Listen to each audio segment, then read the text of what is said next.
అవును sir. First basic సిద్ధతత్వం గురించి చెప్తారు. పోంగ పోంగ వ్యవసాయం గురించి చెప్తారు. అంటే ఎట్లా ఆఫ్లైన్ ఉండాలి కదా మేడం వ్యవసాయం అంటే? ఫస్ట్ బేసిక్ నేర్పిస్తారు సార్. మళ్ళీ తర్వాత ఉండంగా చెప్తారు. Okay okay okay. ఎవరైనా ఇంట్రెస్ట్ ఉన్న వాళ్ళు ఉంటే నా నెంబర్కి మెసేజ్ పెట్టండి సార్, మేము జాయిన్ అవుతాము. తప్పకుండా మేడం, తప్పకుండా. నా నెంబర్ వచ్చేసి 9494. మీ నెంబర్ ఇందులో ఉంది, ఇక్కడ ఉంది. అంటే అందరికీ తెలియదు కదా అని చెప్తున్నాను. 94948815. మళ్ళీ చెప్పండి మేడం. 9494881558. అంటే సిద్ధర్లు అని ఉంటారు కదా మన దాంట్లో, మన దేశంలో. వాళ్ళు వచ్చేసి చెప్తామని ఒక గ్రూప్ లో మనకు మెసేజ్ పెట్టడం జరిగింది. నేను కూడా అడిగి పెడతాను.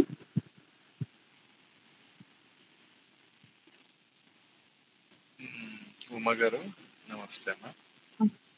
మీరు ఏమని సేవ చేసుకోమంటారమ్మా?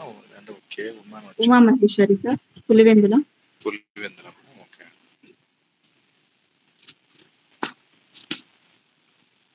ఏం చేస్తుంటారు? House wife sir.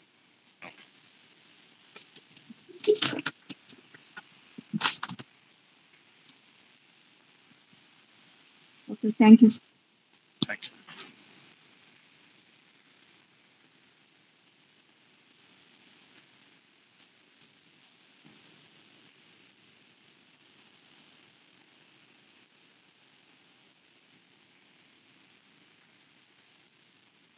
ఇంకా ఎవరైనా జాయిన్ అవుతారా సార్? భాస్కర్ గారు.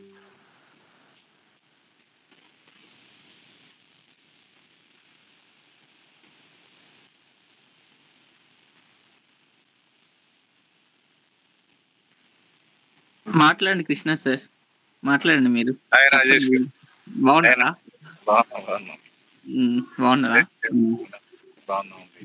భాస్కర్ గారు మీరు మాట్లాడండి, అందరూ ఉంటారు కదా, ఉన్న వాళ్ళు వింటా అంటారు, మరి స్వామి వచ్చినప్పుడు కంటిన్యూ చేస్తారు. అదే భాస్కర్ గారు అనుమతిస్తే మనం మొదలెట్టాం. చెప్పండి భాస్కర్ గారు. మ్యూట్ లో ఉన్నారు సార్. భాస్కర్ గారు మ్యూట్ లో ఉన్నారు సార్. స్టార్ట్ చేయండి. భాస్కర్ గారు మీరేం చెప్పండి, సార్ కింద చెప్పండి. సార్ చెప్పండి. మీరు ప్రేయర్ చేయండి. మీరు మామూలు రోజు చేస్తారు, అట్లేం లేదా? సరే, ఓంకారం ఉంటుంది. ఓంకారం ఉంటుంది. మీరు చేయండి. ఓంకారం మీరు చెప్పండి, చేస్తారు అందరం కలిపి. ఓంకారం చెప్పండి.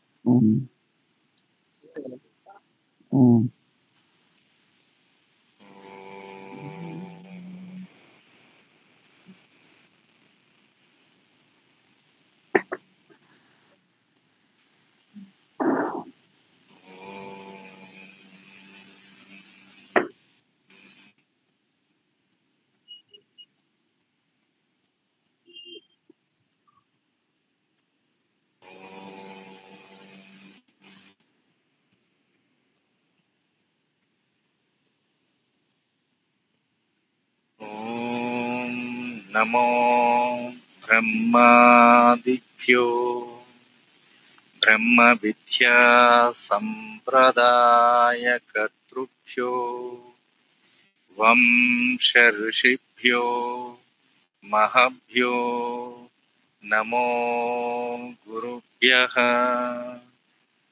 ఓం గురుర్బ్రహ్మా గురుర్విష్ణుః గురుర్దేవో మహేశ్వరః గురు సాక్షాత్ పరబ్రహ్మ తస్మై శ్రీ గురవే నమః. ఓం శాంతి శాంతి శాంతిః. హరిః ఓం. అహమస్మి. ఓకే, సో ఈరోజు మనకు స్వామి ఇచ్చినటువంటి శ్లోకం వచ్చేసి విభూతి యోగం నుంచి ఇచ్చారండి. విభూతి యోగం మనకు 10వ అధ్యాయము. ఇప్పుడు విభూతి యోగం మన ఈ మొదలు పెట్టే ముందర ఫస్ట్ మీ అందరికీ సో మనందరం పవిత్రమైన బుద్ధిలో పవిత్రాంతఃకరణంలో సాక్షి స్వరూపంతో విరాజమైన ఉండే సద్గురు శ్రీ గీతాచార్య శ్రీకృష్ణ భగవంతునికి అనంత కోటి నమస్కారాలు చేసుకుంటూ మొదలు పెడతాం. ఓకే. సో ఇప్పుడు విభూతి అనగా ఏంటండి? జనరల్ గా మనం ఈ అధ్యాయం యొక్క పేరు ఏ విధంగా వచ్చిందో మనం మాట్లాడుకున్న తర్వాత మన శ్లోకంలోకి మనం ఎంటర్ అవుదాము. సో అందుకని సో విభూతి అనగా భూతి అంటే ఏంటి సహజంగా ఎవరికైనా తెలుసా అండి? మీరు అంటే నేను చెప్తూ వెళ్తూ ఉంటాను, మీకు ఎక్కడైనా సంశయం వచ్చినప్పుడు అడగండి. జనరల్ గా భూతి అంటే ఐశ్వర్యం అని అర్థం, విభూతి అంటే విశేషమైన ఐశ్వర్యము అని అర్థం. ఇంకొక అర్థం వచ్చేసి భూతి అంటే ఉనికి అని అర్థం, విభూతి అంటే విశేషమైన ఉనికి అని అర్థం. సో ఇప్పుడు సపోజ్ వాసుదేవ సర్వం, దీనిని నిత్య విభూతి అని అంటాం. అంటే అర్థం ఏంటి? సో భగవంతుడు అంతటా ఉన్నాడు, సర్వమిదం అని తెలుసుకోవడం అనేది జ్ఞానం. సో విజ్ఞానం ఏంటంటే దాన్ని అనుభవంలో తెచ్చుకోవడం. సో అలాంటి విషయాల్ని ఇక్కడ మనం చర్చించుకుంటాం ఈ యొక్క విభూతి యోగంలో. విభూతి అంటే ఇప్పుడు తెలుసుకున్నాము. సో ఇప్పుడు యోగం అంటే ఏంటి? సహజంగా యోగం అనే మాటకు జనరల్ గా కలయిక అని అర్థం ఉంది. ఇక్కడ ఆ పరమాత్మతో ఏకత్వానుభూతికి సాధన ఏదో అదే యోగం అని చెప్పవచ్చు అన్నమాట. కాబట్టి ఈ యోగం వచ్చేసి లోపలిది, విభూతి వచ్చేసి బాహ్యంగా కనిపించేది. సో కాబట్టి ఇక్కడ మనకు అందుకే భగవంతుడు 7వ శ్లోకం ఈ అధ్యాయంలో ఈ యొక్క అధ్యాయం యొక్క ఫలశ్రుతిని ఇచ్చారన్నమాట. ఆ ఫలశ్రుతిలో ఏం చెప్తున్నారంటే, సో అవికంపేన యోగేన యుజ్యతే నాత్ర సంశయ అని అన్నారు. అంటే భగవంతుడే స్వయంగా ఈ ఏది విభూతి ప్లస్ యోగము యొక్క ఏకత్వానుభూతియే విభూతి యోగము, తద్వారా లభించే ఫలసిద్ధి అవికంప యోగము. అంటే అనుభవంలో తెచ్చుకునేటువంటి కావలసినటువంటి ఒక ఉపాయాన్ని లేదంటే అలాంటి ఒక విషయాల్ని ఇక్కడ చర్చించుకుంటాం ఈ అధ్యాయంలో. ఇప్పుడు మనం మన యొక్క శ్లోకానికి చేరుకుందాం. ఈ శ్లోకం ఒకసారి నేను చెప్తాను, మీరు ప్రయత్నం చేయండి, లేదంటే నేను చెప్పి వినిపిస్తాను. సో మచ్చిత్త మద్గత ప్రాణ బోధయంతః పరస్పరం కథయంతశ్చ మాం నిత్యం తుష్యంతి చ రమంతి చ అని చెప్పారు. ఒకసారి చూడండి, నిత్యము అనేది ఉంది కదండి, ఈ పదాన్ని ప్రతి పదానికి ముందు మనం చేర్చాలి. ఇప్పుడు సపోజ్ చూసారనుకోండి, మచ్చిత్త, ఇక్కడ నిత్యం మచ్చిత్త అని చెప్తే చాలా అర్థవంతమైనటువంటి విషయం మనం తెలుసుకుంటాం. ఇప్పుడు దాని గురించి మనం డిస్కస్ చేద్దాం. అలాగే మద్గత ప్రాణాహ, నిత్యం మద్గత ప్రాణాహ. అలాగే సో నిత్యం పరస్పర బోధయంతః, నిత్యం కథయంతః, నిత్యం తుష్యంతి, నిత్యం రమంతి అని మనం గనక కరెక్ట్ గా చదువుకున్నట్లయితే గనక మనకు చక్కటి అవగాహన కలిగే ఒక స్కోప్ ఉందన్నమాట. సో కాబట్టి ఇక్కడ మచ్చిత్త అంటే భక్తులు అనేవాళ్ళు తమ చిత్తాన్ని నిత్యము నాయందే ఉంచి ఉండాలని ఆయన సెలవిస్తున్నారు. ఎవరు? భగవంతుడు, శ్రీకృష్ణ భగవానుడు. సో శ్రీకృష్ణ భగవానుడు ఆ విధంగా తెలియజేస్తున్నారు. అయితే నా వద్ద ఆయన ఏం చెప్తున్నారంటే చిత్ శక్తి ఉంది అని చెప్తున్నారు. అంటే జ్ఞానం, అంటే విజ్ఞానంతో ఉన్నటువంటి జ్ఞానం నా దగ్గర ఉంది అని చెప్తున్నారు. ఇక నీ దగ్గర ఏముంది అంటే, మన దగ్గర ఏముందంటే చిత్తశక్తి ఉంది. ఇప్పుడు చిత్తశక్తి అంటే అర్థం ఏంటి? నానా సంస్కారాలతో ఉన్నటువంటి చిత్తం ఏదైతే ఉందో అది దాన్ని మన చిత్తశక్తి అంటాము. సంస్కార రహితమైనది ఏదైతే ఉందో, సంస్కార రహితంగా ఉన్నది ఏదైతే ఉందో అదే చిత్తు. అది చిత్ శక్తి అని చెప్పి తన దగ్గర ఉంది అని భగవంతుడు మనకి ఇండైరెక్ట్ గా చెప్తున్నారు. కాబట్టి ఇక్కడ ఏం చెప్తున్నారంటే మచ్చిత్త అంటే నీ చిత్తాన్ని నాకు అప్పగిస్తే, ఇండైరెక్ట్ గా ఏంటి? అంటే నా ఎందే నీ చిత్తం ఉంచాలి.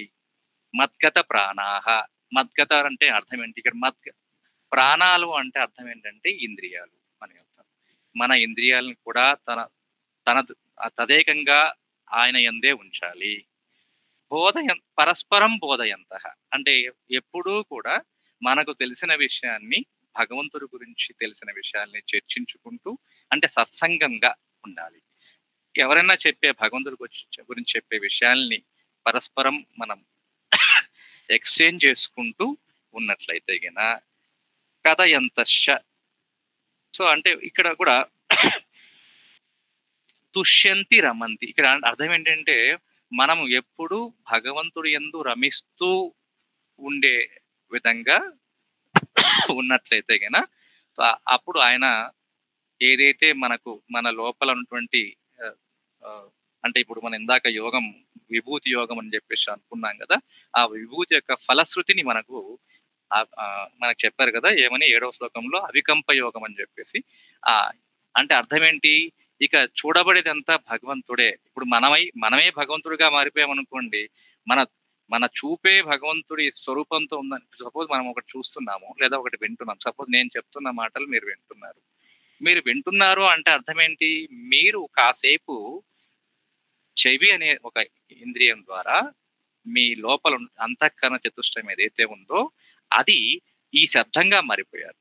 అలాగే ఒక దృశ్యాన్ని మనం చూస్తున్నాము, ఇది ఒక ల్యాప్టాప్ లేదంటే ఇది ఒక సంథింగ్ మీటింగ్ అనుకుంటున్నాము అంటే కాసేపు దాంతో అయిపోయాం. అందుకే చిత్త ఇక్కడ నానా విధంగా నానా సంస్కార విశిష్టమైనప్పుడు ఏదైతే చిత్తం ఏర్పడిందో అలాంటి చిత్తంతో ప్రస్తుతం ఉన్నాం. అలా కాకుండా భగవంతుడితో పూర్తిగా నిమగ్నమైనటువంటి చిత్తంతో కూడి ఉన్నట్లయితే కన్నా మనం చూడబడేది, వినేది, చేసేది ప్రతిదీ కూడా భగవంతుడి కార్యమే అవుతుంది. అదే ఆయన కోరుకుంటుంది. భగవంతుడు కూడా ఏం చెప్తున్నాడు, నువ్వు చేసే ప్రతి పని లేదా నీ ఆలోచన లేదా నీ యొక్క ఇంద్రియాలు నీ చిత్తంలో సమస్తము సంపూర్ణంగా నన్ను తలుచుకుంటూ ఉన్నట్లయితే కన్నా నీకు ఈ యొక్క విభూతి యోగం, విభూతి అంటే అర్థం సిద్ధింప జరుగుతుంది. సిద్ధి, ఒక విభూతులు అంటే సిద్ధులు అన్నమాట. అంటే ఏది సిద్ధిస్తుంది, నీవే తానుగా మారిపోతుంది. అంటే తానే మనంగా లేదా భగవంతుడే మనంగా. అందుకే మనకు ఇక్కడ ఆ విధంగా చెప్తున్నారు. సో ఇప్పుడు ఇక్కడ మనం ఆలోచిస్తే కన్నా ఆయన ఇంకా ఏం చెప్తున్నారంటే, నీ చిత్తాన్ని నాకు అప్పగిస్తే అది కూడా చిచ్చక్తి అవుతుంది, సంసార బంధ విమోచనానికి సాధనం అవుతుంది. ఆ భక్తుల అంటే అలాంటి భక్తుల యొక్క ప్రాణాలు నాకే అర్పితమై ఉంటాయి. భగవత్ విరహము వారికి మరణ సదృశమై ఉంటుందన్న మాట. అంటే ప్రాణాలు అనే మాటకు ఇంద్రియాలను కూడా ఇక్కడ అర్థం. సో కాబట్టి వారి హృషికేశుని సేవలో తల్లీనమై ఉంటాయి.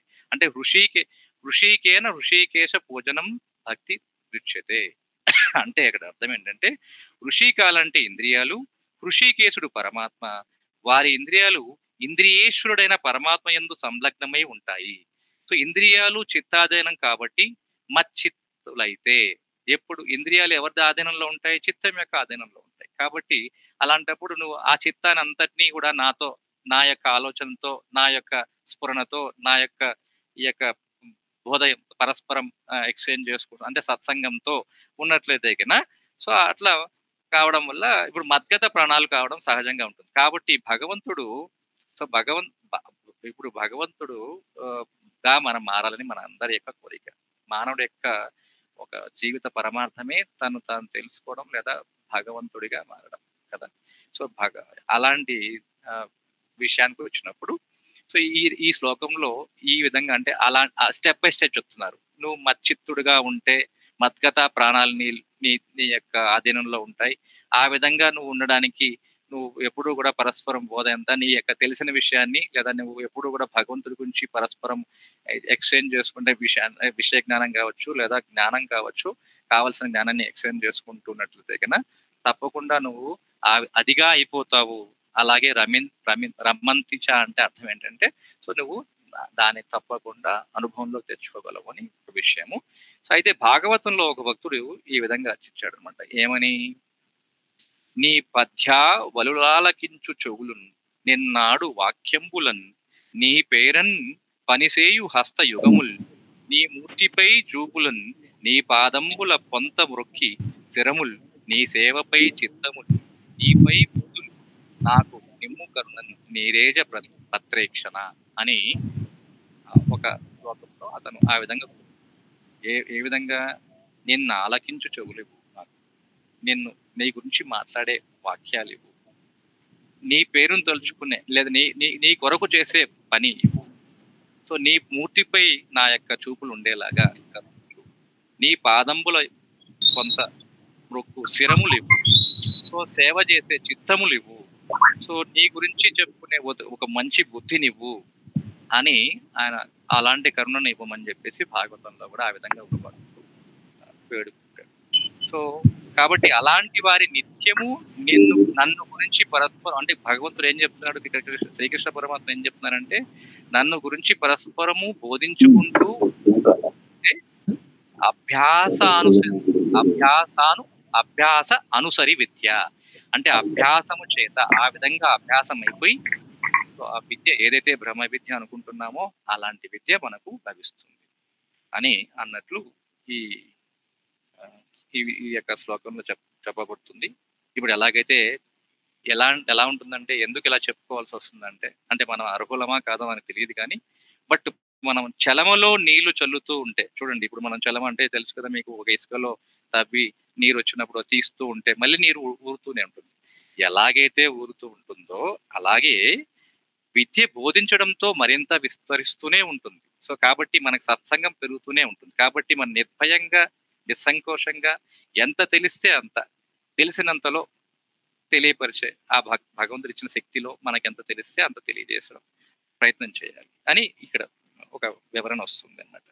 సో అలాగే సో ఇక్కడ సో బయట లోపల నా తత్వం నందే రమించుకుంటూ నిత్య సంతోషులై ఉండాలని కోరుకుంటున్నారు ఆయన. సో నిత్యము అంటే నిద్రపోయేటప్పుడు కూడా రమించడం ఎట్లా, నిత్య సంతోషులై అంటే నిద్రపోయేటప్పుడు ఎలా వదలద్దా అని శంకిస్తాం కదా మనం మామూలుగా అయితే. సో నిద్రపోయేటప్పుడు సంస్కారంగా ఉంటుంది ఎప్పుడు. అందుకే మనం పూర్వకాలంలో భజన చేస్తూ నిద్రకు మనం ఉపక్రమించే వాళ్ళం. అంటే ఆ విధంగా మనం భజన చేసుకుని ఆ భావనతో మనం పడుకున్నట్లయితే కన్నా నిద్రలో కూడా సాధన జరిగినట్టు. సో నిద్రలో కూడా మనకు ఆ నిద్రలో వచ్చేసరికి ఏమైంది, ఆ స్ఫురణ వచ్చేస్తుంది. మనం ఏ భావంతో పడుకుంటున్నాము, ఎలాంటి మన మానసిక స్థితిలో పడుకుంటున్నామో దానికి సంబంధించినటువంటి నిద్ర వచ్చేసరికి అలాంటి సంబద్ధమై ఉంటున్నటువంటి మనసుతో మనం లేస్తాం. కాబట్టి సూక్ష్మంగానో స్థూలంగానో వారిని ఆ తత్వం ఆవేశించి ఉంటుందన్నమాట. ఏదో విధంగా అయితే మనం ఎప్పుడు ఆ తత్వంతో ఉండాలి. సో తత్వం ఏదైతే ఉందో దాని యందు అని అర్థం ఇక్కడ. ఓకే, సో కాబట్టి ఇక్కడ మనకు భగవంతుడు చెప్పిన జ్ఞానదీపాన్ని గురించి శంకరాచార్యుల వారు ఒక ఉత్తమమైన రూపక భాషలో వర్ణించారు. అంటే ఈ జ్ఞానదీపము వివేక ప్రత్యయ స్వరూపమైనదని, అనగా అనాత్మ నుండి వేరుపాటు చేసి ఎందెందు పరమాత్మనే చూచడి జ్ఞానము దాని రూపముని. ఇప్పుడు సపోజ్ చూడండి, ఎప్పుడైతే మనము గరిమన్, చూడండి ఒక శ్లోకం ఇక్కడ, గరిమన్ స్వర్ణం అనేక భూషణంబులై కన్పట్టు చందంబునన్ పరమాత్ముడు అఖిల ప్రపంచమయుడై భాసిల్లు అట్లగుటచే సుర సిద్ధోరక యక్ష కిన్నెర నరస్తోమాది చరాచర సర్వభూతములకు సద్భక్తితో మురికెదని ఒక భక్తుడు చెప్తారు. అంటే అర్థం ఏంటి, ఎలాగైతే బంగారం అనేక రూపాల్లో, బంగారం ఇక్కడ పెట్టుకుంటే దానికి ఒక పేరు ఒక రూపం వచ్చింది, దాన్ని మనం శైవికమ్మలు అంటున్నాం. ఇక్కడ వేసుకుంటే చైన్ అనుకుంటున్నాం, ఇక్కడ పెట్టుకుంటే ముక్కరే అనుకుంటున్నాం, ఇక్కడ వేసుకుంటే గాజులు అనుకుంటున్నాం. అలాగే గరిమన్ స్వర్ణము అంటే బంగారం అనేక విధంబుల కన్పట్టు చందంబునన్, ఏ విధంగా అయితే ఉన్నదంతా బంగారం అయినప్పటికీ వివిధ రూపాల్లో వివిధ నామాలతో పిలుస్తున్నట్టుగా పరమాత్ముడు కూడా అఖిల ప్రపంచమయుడై భాసిల్లు అట్లగుటచే సురులు సిద్ధులు యక్షులు కిన్నెరులు నరులు చర అచరములు, అంటే కదిలేవి కదండి, రాయి రప్ప ఏదైతే ఉందో అంత భగవంతుడే అన్న భావన రావడానికి ఇలాంటి ప్రయత్నం చేయమని ఇక్కడ ఈ శ్లోకంలో వివరణ ఇవ్వడం జరిగింది. అయితే ఈ రకంగా మనం రావాలి, అలాంటి సాధన జరగాలి అంటే దానికి ఏంటంటే, అలాంటి జ్ఞానం మనలో వెలగాలి అంటే భక్తి అనే నూనె ఉండాలని మనకు శంకరాచార్యులు వారు చాలా స్పష్టంగా చెప్పారు.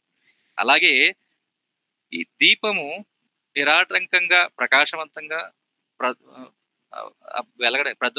ప్రజ్వలించడానికి నూనె కూడా, అంటే భక్తి అనేది శుద్ధమైనదై ఉండాలి. వీటిని ఏదో నేమ్ కోసమో ఫేమ్ కోసమో లేదంటే ఇతరులు మెప్పు పొందడం కోసమో భక్తి అలాంటిదే ఉండకూడదు. అంటే శుద్ధి కలిగి ఉండాలి. శుద్ధి అంటే అర్థం అంటే కేవలము భగవంతుని పొందడమే అన్న భక్తి భావం మనలో ఉండాలి. సో అలాంటి భక్తి మనకు ఉన్నట్లయితే కనుక సో ఆ దీపానికి సహాయంగా కొంత గాలి కూడా ఉండాలి. మరి గాలిలో చోట దీపం కూడా నిలబడదు కదా. అలాగే భగవద్ భావన దృఢం కాకపోతే సో మనకు జ్ఞానం స్థిరంగా నిలవదు.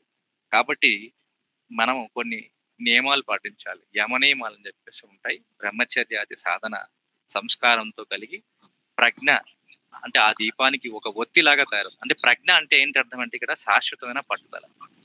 ఎప్పుడు భగవంతున్నే పొందాలన్న ఒక శాశ్వతమైన పట్టుదలతో ఏదైతే అది ఒత్తి. ఓకే, భక్తి అనేది ఏది ఈ యొక్క నూనె. ఇప్పుడు గాలి లేకపోతే దీపం వెలగదు. అది భగవద్ భావన. అలాంటి భగవద్ భావన కూడా ఉండాలి. అలాగే సో ఇప్పుడు ఎలాగంటే సో నూనె మంచిదిగా ఉన్నా, గాలి తగినట్టుగా ఉన్నా, ఒత్తి సరిగా లేకపోతే దీపం చక్కగా వెలగలేదు కదా. కాబట్టి అహింస, సత్య, బ్రహ్మచర్యాది సాధన ద్వారా సంస్కారం పొందిన ప్రజ్ఞను సంపాదించవలసి ఉంటుంది మనం.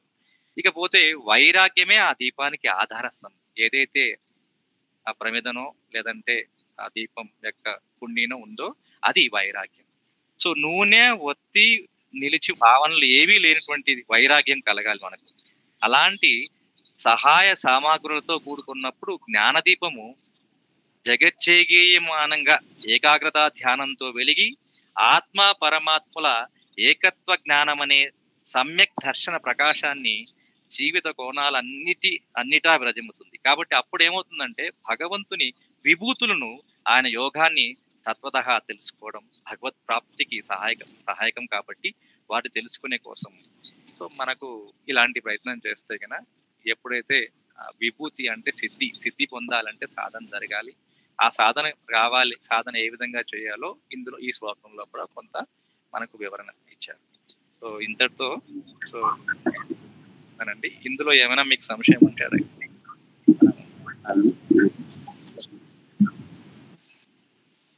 మీ అందరికీ ఈ శ్లోకం అర్థమైంది అనుకుంటున్నా. మచ్చిత్త మద్గత ప్రాణ. మా అంటే అర్థం ఏంటి? నన్నే. సో నన్ను అంటే అక్కడ ఎవరు? నేనంటే భగవంతుడు, అంటే శ్రీకృష్ణుడు లేదా భగవంతుడు. సో భగవంతుణ్ణే చిత్తం నందు సర్వకాల సర్వావస్థల యందును ఉంచుకోవాలి. అలాగే మద్గత ప్రాణ, ఇంద్రియాల చేత గ్రహించే ఏదైతే ఉందో అదంతా కూడా భగవంతుడి కొరకు చేసే, వినేది, చూసేది, ఓకే, చేసేది, ఆలోచన కానీ చిత్తంలో కానీ ప్రతి చోట భగవంతుడి గురించే ఉన్నట్లయితే గిన అలాగే మనకు తెలిసిన విషయాన్ని ఖచ్చితంగా నిర్భయంగా అందరూ అనుకుంటుంటాం మనకి అర్హత ఉందా, మనం డిజర్వ్ క్యాండిడేటా కాదా, ఇది ఈ విషయాన్ని చర్చించుకోవడానికి అబ్బో అదే ఒక బ్రహ్మ విద్య మనకి ఏం తెలుస్తుందిలే అని కాకుండా తెలిసినంతలో మనం ఎప్పుడు కూడా పరస్పరం బోధ ఎంతగా అంటే దీనికి అందుకే ఇప్పుడు ఈ యొక్క బోధ ఏంటంటే అహమస్మి బోధలో జరిగేది ఏంటంటే ఇదే జరుగుతుంది. పరస్పరం బోధ జరుగుతుంది. కాబట్టి అంటే మనం ఎప్పుడు సత్సంగంలో ఉన్నట్లయితే కనుక ఎప్పుడు ఆ చిత్తంతో భగవంతుని నింపడానికి కావాల్సిన అర్హత ఏర్పడుతుంది. సో ఆ విధంగా మనకు రమించడం భగవంతుని అంటే to see the God everywhere is the highest ideal అని చెప్పేసి చెప్పారు ఎవరు? వివేకానంద. ఆ స్థాయికి వెళ్ళాలంటే ఇలాంటి ప్రయత్నం జరగాలి అన్నది ఇక్కడ కూలంకషమైనటువంటి అర్థంతో కూడినటువంటి శ్లోకం. ఇప్పుడు మీకు ఏమైనా సంశయాలు ఉంటే లేదంటే ఇంతతో నా ఈ ఇచ్చిన పని అయిపోయిందండి. ఏమండి భాస్కర్ గారు ఉన్నారు? స్వామి వచ్చారండి? భాస్కర్ గారు ఇప్పుడు లిఫ్ట్ అయినట్టున్నారు, స్వామి రాలేదు ఇంకా. సరే, మీరు ఏదన్నా ఇంకా సో సపోజ్ సరే ఈ లోపల మీకు కావాల్సినటువంటి ఏదన్నా భగవద్గీత గురించి కానీ మీకు కావాల్సింది ఏదన్నా మీరు అడిగినా మనం డిస్కస్ చేసుకోవచ్చు. ఎందుకంటే భగవద్గీతను ఒక స్థాయిలో మరొక స్థాయిలో ఎలాగైతే మనకు మల్టీ ఫ్లోర్ బిల్డింగ్స్ ఉంటాయో అలాగే ఇక్కడ కూడా ఈ సంస్కృత శ్లోకాలకు బాహ్య అర్థాలు అలాగే అంతరార్థాలుగా కూడా చాలా మీనింగ్స్ ఉంటాయి. సో ఆ రకంగా మీరు ఏదైనా తెలుసుకుందాం అనుకుంటే కూడా మనం మాట్లాడవచ్చు. అది స్వామివారు చెప్పారు కదండి ఫస్ట్ రోజు అది ఎన్నో అధ్యాయంలో ఆ శ్లోకం అని దాని గురించి మళ్ళీ మీరు ఏమైనా వివరణ ఇవ్వగలరా? శ్లోకం ఒకసారి గుర్తు చేయమ్మా. అంటే నేను ఫస్ట్ ఇప్పుడు ఫస్ట్ డే రాలేదా మీరు? నాకు కూడా గుర్తులేదు. అది వచ్చేసి ఏ అధ్యాయంలోనిది? మన గ్రూప్ లో ఏమైనా ఉంటే 9వ అధ్యాయంలో అన్నారు. 9వ అధ్యాయం అంటే రైట్. 9వ అధ్యాయంలో మనకు ఏ శ్లోకం అమ్మా అంటే రాజ విద్య యోగం అని చెప్పేసి 9వ అధ్యాయం పేరు.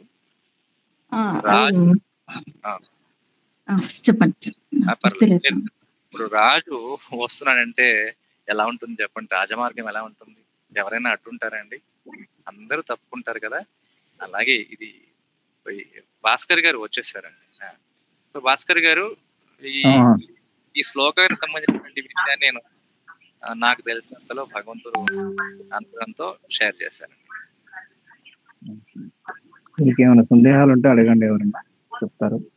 అదే అన్నారు ఉమా గారు ఫస్ట్ క్లాస్ లో ఏదో ఒక శ్లోకం చెప్పారంట 9వ అధ్యాయం నుంచి.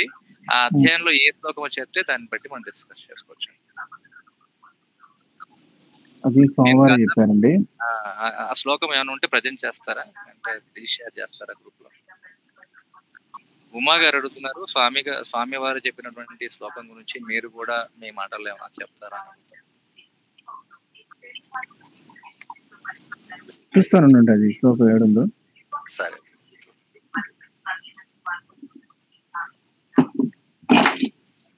ఇప్పుడు సరే, కొందరికి తెలిసే ఉంటుంది.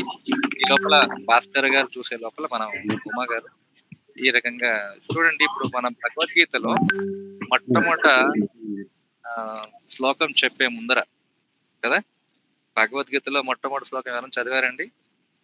లేదంటే భగవద్గీత ఏ విధంగా ఫస్ట్ శ్లోకం చదివాం సార్. ఎవరితో స్టార్ట్ అవుతుందండి భగవద్గీత? సరస్వతి గారు. సంతోషం. ధృతరాష్ట్రుడు అంటే ఎవరు?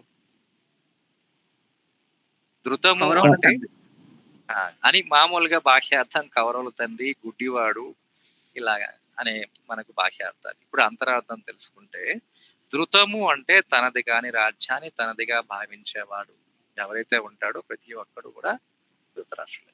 ఇప్పుడు సపోజ్ ఇప్పుడు నేను మిమ్మల్ని ప్రశ్నించాను రాజేష్ గారు, మీరు ఆన్సర్ చేయండి. ఓకే, ఎవరో నకలు ఉమా గారు కానీ. ఇప్పుడు మీరు పెట్టుకున్నారు కదండి అద్దాలు, ఉమా గారు ఆ అద్దాలు ఎవరు పెట్టుకున్నారు? నేను. Very good. మరి అద్దాలు ఎవరివి? నావి. అంటే మనం ఏం చెప్తాం, ఈ అద్దాలు ఎవరివి అండి అంటే నావి కదా.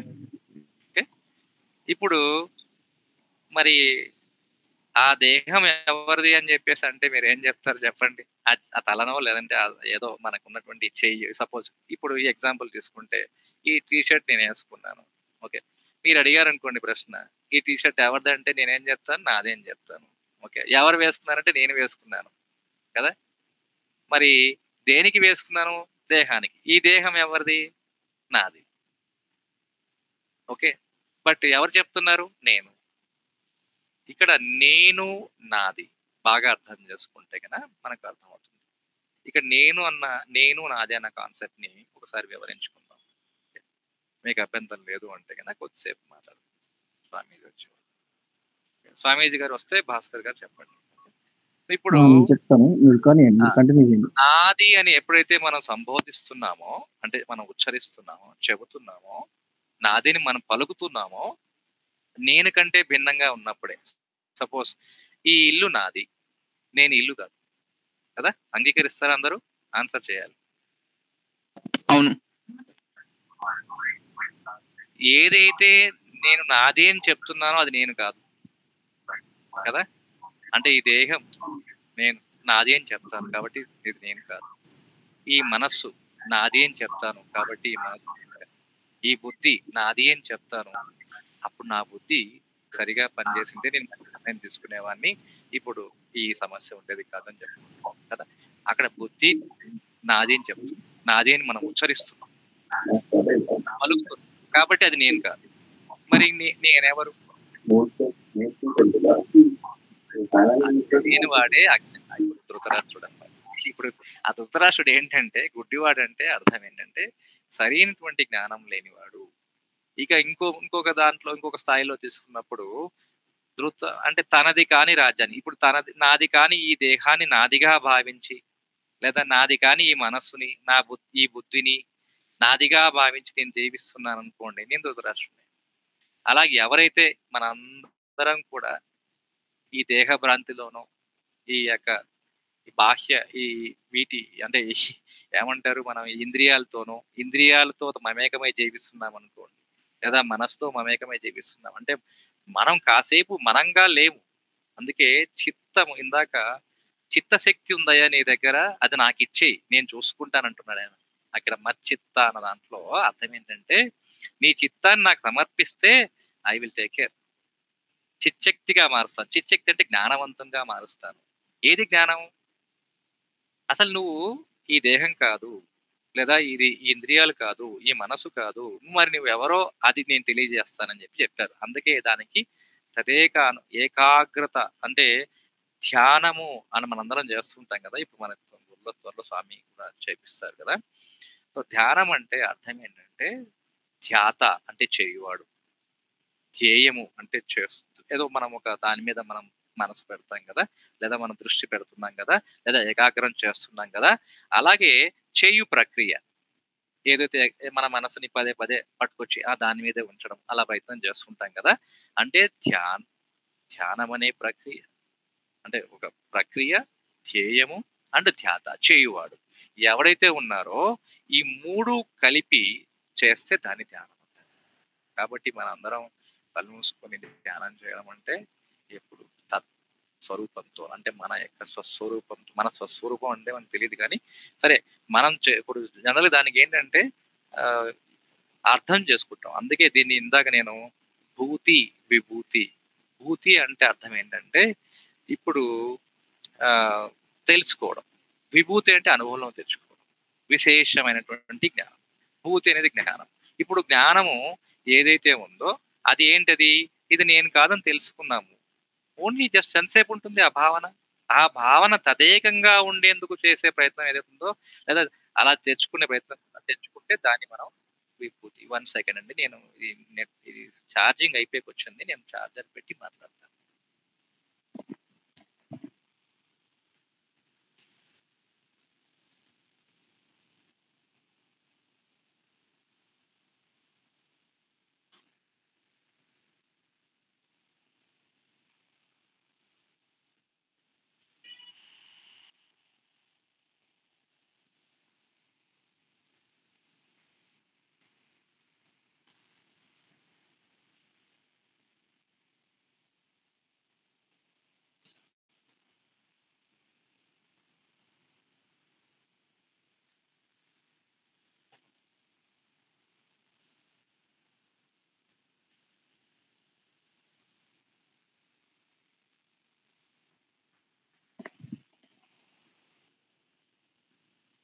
ఓకే,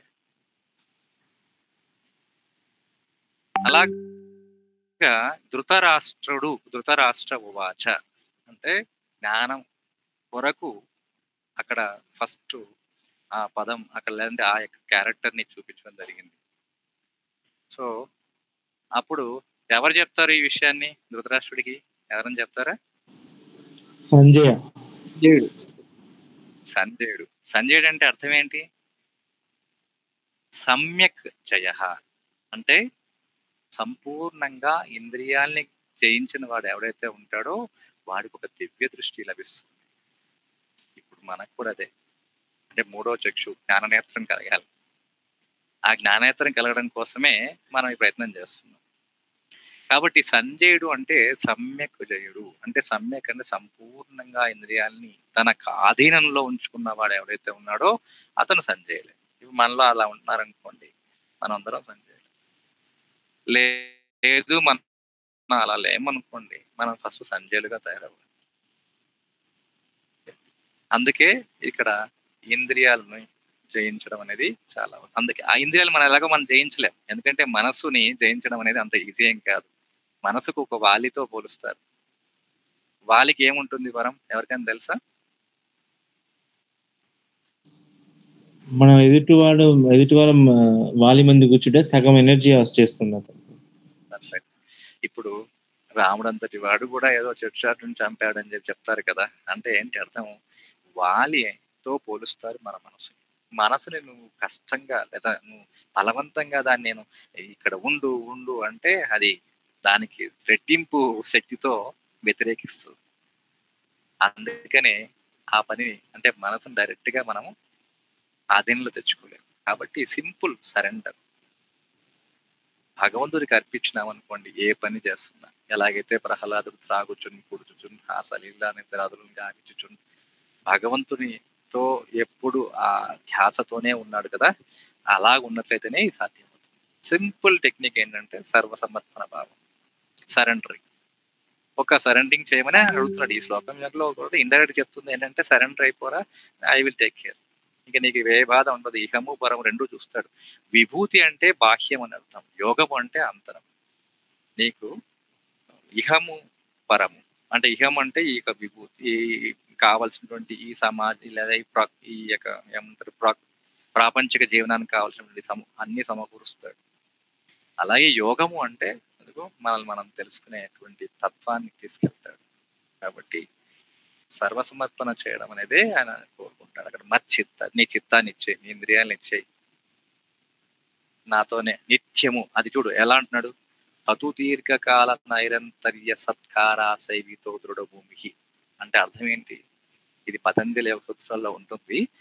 ఎలా చేయాలంటే ఆ ప్రయత్నము సాధన అభ్యాసం అన్న దానికి ఇది డెఫినేషన్. మనం ఎప్పుడైనా పతంజలి యోగ సూత్రాలు చెప్పుకున్నప్పుడు మనం చక్కగా చెప్పుకున్నాం దాని గురించి. అభ్యాసం ఎలా చేయాలంట? సతు దీర్ఘం అంటే దీర్ఘకాలం. ఎంతకాలం అంటే ఎంతకాలం అయితే మనకు అది మన ఆధీనంలోకి వస్తుందో అంతకాలం. ఎలా చేయాలంట? నిరంతరము అంతరాయం లేకుండా సతు దీర్ఘకాల నైరంత స్వామి వచ్చారు. నైరంతర్య సత్కారా శైవితో దృఢభూమికి. ఎలాగ చేయాలంట? సత్కారం అంటే ఏంటి? ఎవరైతే మనల్ని బాగా సాల్వా కప్పి మనల్ని సత్కరించారనుకోండి, ఎంత ఆనందంగా ఉంటాం. అలాంటి మనసుతో, అలాంటి ప్రయత్నం, అలాంటి ఉత్సుకతో మనము ఈ నిత్యము ప్రయత్నం చేస్తే కనుక సాధ్యం అవుతుంది. ఎంతవరకు ఇప్పుడు చాలా కష్టమే, కానీ ప్రయత్నం చేయడం మనం. సో ఇదే అండి, స్వామీజీ వచ్చారు. సో ఇంకేదైనా ఉందా ఇప్పుడు దీంట్లో? రాజేష్ మీకు అర్థమైందా? అర్థమైంది సార్. ఇంకేమైనా మీకు తెలుసుకో? ఇప్పుడు ఫస్ట్ లోనే ఫస్ట్ శ్లోకం ఉంటుంది, ఏమైనా చదివామన్నావు కదా, ఏమైనా గుర్తుందా నీకు? ఉంది. ధర్మక్షేత్రే కురుక్షేత్రే సమవేత యూచః మమకాం పాండవేచ్ఛాయ కిమికూర్వత సంజయ. Very good. సో ధర్మక్షేత్రే. ఎక్సలెంట్ రాజేష్, బాగా చెప్పావు. Very good, excellent. ధర్మక్షేత్రే అంటే అర్థం ఏంటి? క్షేత్రం అంటే ఒక ప్రదేశము. ధర్మము కొరకు వసంగినటువంటి క్షేత్రాలు ఏవైతే ఉన్నాయో వాటిని దేవతలు, దేవుళ్ళు, మనం ముక్కోడి దేవతలను చెప్పుకుంటున్నాం కదా, వాళ్ళు ధర్మాన్ని అనుభవించడం కొరకు మాత్రమే అలాంటి దేహాల్ని, అలాంటి యొక్క ప్రదేశాలని వాళ్ళు చూజ్ చేస్తారు. ధర్మక్షేత్రే.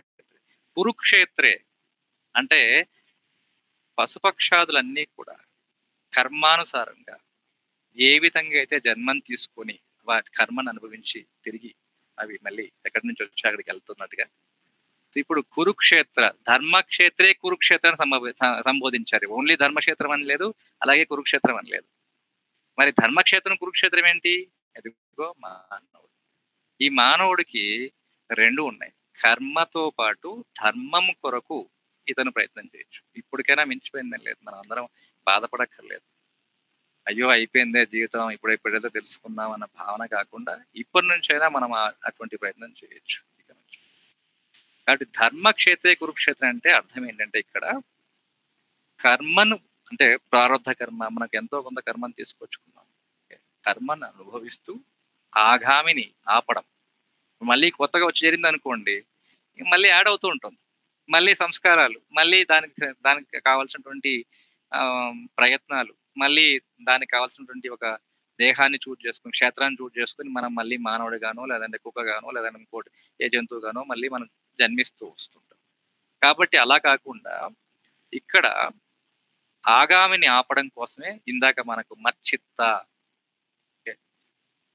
ఆ శ్లోకంలో, మనం ఇందాక చెప్పిన శ్లోకంలో నాకు సరెండర్ అయిపోతే ఈశ్వర భావన, సర్వసమర్పణం, ఈశ్వరార్పణం చేసినట్లయితే సో ఇంకా ఆగామి లేదు, కర్మను అనుభవిస్తాము. ఇప్పుడు చేసే ప్రతి పనిని భగవంతుడికి అర్పించే ప్రయత్నం చేస్తున్నాం అనుకోండి, ఇంకా ఆగామి లేదు. ఆగామి లేనప్పుడు ఆటోమేటిక్ ఏమవుతుందంటే సంచితం కాలుతూ ఉంటుంది, సంచితం తగ్గుతూ వస్తుంది, దాని యొక్క ఎఫెక్ట్ తగ్గుతూ దాన్ని క్షీణించడం కోసం సాధన చేయాలి. సంచితాన్ని కూడా మనం క్షయం చేయాలి కాబట్టి మనం సాధన అభ్యాసం చేసుకోవాలి. ఈ సాధన అభ్యాసాలు ఎలా ఉంటాయంటే పక్షికి 2 రెక్కల్లాగా ఉంటాయి. సో ఒకటి సాధన, ఇంకోటి అభ్యాసం. సాధన అనేది ఏంటంటే తెలుసుకోవడం, అభ్యాసం అంటే అనుభవంలో తెచ్చుకోవడం. సో ఇప్పుడు ఇందాక చెప్పినటువంటి భూతి విభూతి అన్న దాంట్లో ఇప్పుడు సపోజ్ జ్ఞానము, అనుభవ జ్ఞానం, విజ్ఞానము, విజ్ఞానంతో కూడినటువంటి జ్ఞానం 2 కలిస్తేనే మనం ముందుకు వెళ్తాం. అలాగా ఇక ధర్మక్షేత్రే కురుక్షేత్రే సమవేత అన్నాడు ఆయన కదా, అంటే సమావేశమైనటువంటి మామకాహ నా వాళ్ళు, అంటే నా కౌరవులు, నా పిల్లలు, పాండవ పిల్లలు. ఏమి ఇందాక చెప్పారు మీరు, ధర్మక్షేత్రే కురుక్షేత్రే మామకాహ పాండవాసైవ కిం అకుర్వత సంజయ, అంటే ఏం చేస్తున్నారయ్యా అని అడిగారు.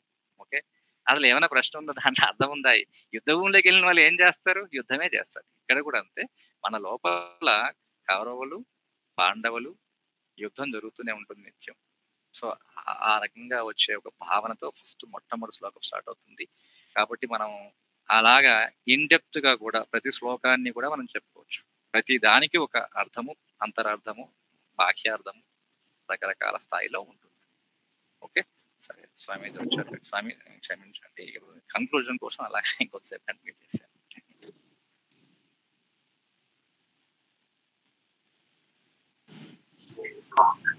చాలా బాగా చెప్పారండి. నాకు మంచి పుస్తకం చెప్పండి, ఒక భగవద్గీత. మీరు చెప్పిన మంచిగా ఇంట్రెస్టింగ్ అనిపిస్తుంది. ముందు చెప్పండి, చాలా బాగా చెప్పారు. ఇది నా జ్ఞానం కాదండి, మన గురువులు మన పెద్దలు మనకు అందించారు. ఇప్పుడు మన వంతుగా మనం చేయవలసింది చేయాలి అంతే. ఒక సౌండ్ వస్తుంది, ఎవరిదో బాక్స్ గారు, ఎవరిదో ఒకసారి మ్యూట్ చేసుకోండి. చేశాను. స్వామి చెప్పమని చెప్తారా?